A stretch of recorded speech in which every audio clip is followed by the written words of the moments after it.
একটা রাষ্ট্র পরিচালনায় কতটা দক্ষতার প্রয়োজন, রাষ্ট্রকে কতটা জানা প্রয়োজন, সেটা আওয়ামী লীগে জানে। এখন ফরিদপুরে সয়াবিন হয় না পাট হয় না কি হয় সেটা তো আওয়ামী লীগ জানে, অনেকে তো জানেই না। আর বক্তৃতায় যদি বলে ফরিদপুরে অনেক সয়াবিন হতো, সেটা কেমন শোনাবে আপনারা চিন্তা করে দেখেন তো। এই ফরিদপুরের চর অঞ্চলগুলো ধরে চল অঞ্চলগুলো নিয়ে প্রচুর পরিমাণের সোয়াবিন চাষ হয় না?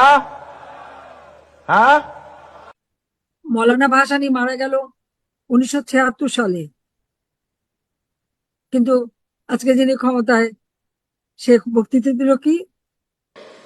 যখন 1979 সালে নির্বাচনের সময় আসলো, সেই সময় মৌলানা ভাসানী শহীদ রাষ্ট্রপতি জিয়াউর রহমানকে বললেন, তোমার হাতে আমি ধানের শীষ তুলে দিলাম। যাদের এইটুকু জ্ঞান নাই, পার্লামেন্টে বসে বলে দিল প্রাথমিক বিশ্ববিদ্যালয়। বর্তমানে প্রাথমিক বিশ্ববিদ্যালয়গুলোতে মোট শিক্ষকের সংখ্যা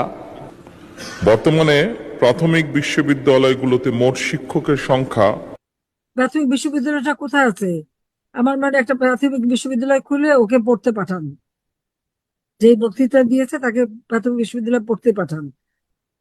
প্রাথমিক বিদ্যালয় রেখে প্রাথমিক বিশ্ববিদ্যালয়।